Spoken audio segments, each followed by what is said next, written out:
بسم اللہ الرحمن الرحیم۔ ایک انگریز جج کا فیصلہ۔ کندیلا میں ایک مرتبہ ایک زمین کا ٹکڑا تھا، اس پر جھگڑا چل رہا تھا۔ مسلمان کہتا تھا کہ یہ ہمارا ہے، ہندو کہتا تھا کہ یہ ہمارا ہے۔ چنانچہ یہ مقدمہ بن گیا، انگریز کی عدالت میں پہنچا۔ جب مقدمہ آگے بڑھا تو مسلمان نے اعلان کر دیا کہ یہ زمین کا ٹکڑا مجھے ملا تو میں مسجد بناؤں گا۔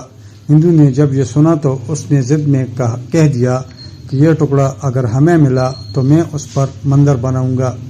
اب بات دو انسانوں کی انفرادی تھی، لیکن اس میں رنگ اجتماعی بن گیا، حتیٰ کہ ادھر مسلمان جمع ہو گئے اور ادھر ہندو اکٹھے ہو گئے اور مقدمہ ایک خاص نوعیت کا بن گیا۔ اب سارے شہر میں قتل و غارت ہو سکتی تھی، خون خرابہ ہو سکتا تھا، تو لوگ بھی بڑے حیران تھے کہ نتیجہ کیا نکلے گا۔ جج انگریز تھا، وہ بھی پریشان تھا کہ اس میں کوئی صلح صفائی کا پہلو نکالے، ایسا نہ ہو کہ یہ آگ اگر جل گئی تو اس کا بجھانا مشکل ہو جائے گا۔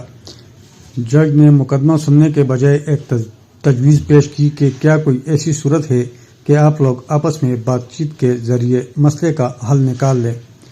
تو ہندو نے ایک تجویز پیش کی کہ ہم آپ کو ایک مسلمان کا نام تنہائی میں بتائیں گے، آپ اگلی پیشی پر ان کو بلا لیجیے اور ان سے پوچھ لیجیے، اگر وہ کہیں کہ یہ مسلمانوں کی زمین ہے تو ان کو دے دیجیے، اور اگر وہ کہیں کہ یہ مسلمانوں کی زمین نہیں ہندوؤں کی ہے تو ہمیں دے دیجیے۔ جب جج نے دونوں فریقوں سے پوچھا تو دونوں اس پر راضی ہو گئے۔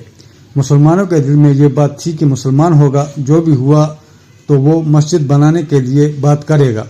چنانچہ انگریز نے فیصلہ دے دیا اور مہینہ یا چند دنوں کی تاریخ دے دی کہ اس دن آنا اور میں اس بڈھے کو بھی بلوا لوں گا۔ اب جب مسلمان باہر نکلے تو بڑی خوشیاں منا رہے تھے، سب کود رہے تھے، نعرے لگا رہے تھے۔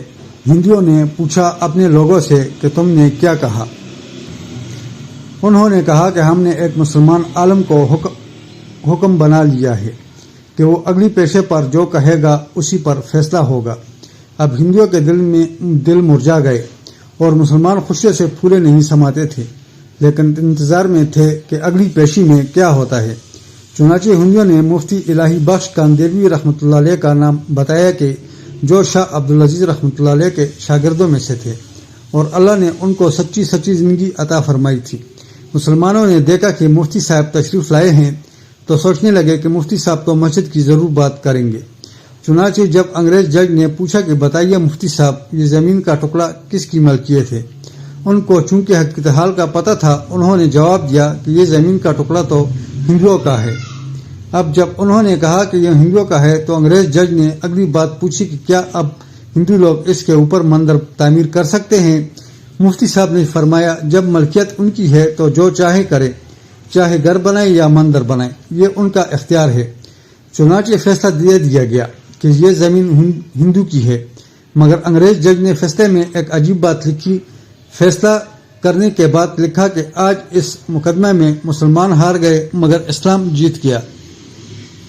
جب انگریز جج نے یہ بات کہی تو اس وقت ہندوؤں نے کہا کہ آپ نے تو فیصلہ دے دیا ہے، ہماری بات بھی سن لے۔ ہم اسی وقت کلمہ پڑھ کر مسلمان ہوتے ہیں اور آج یہ اعلان کرتے ہیں کہ اب ہم اپنے ہاتھوں سے یہاں مسجد بنائیں گے۔ عقل کہہ رہی تھی کہ جھوٹ بولو کہ مسجد بنے گی۔ حضرت مفتی صاحب نے سچ بولا اور سچ کا بول بالا ہوا۔ سچے پروردگار نے اس جگہ مسجد بنوا کر دکھلا دی۔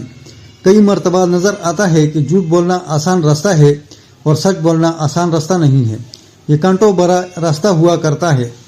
جھوٹے سے اللہ تعالیٰ نفرت کرتے ہیں، انسان نفرت کرتے ہیں، انسان اعتماد کھو بیٹھتا ہے۔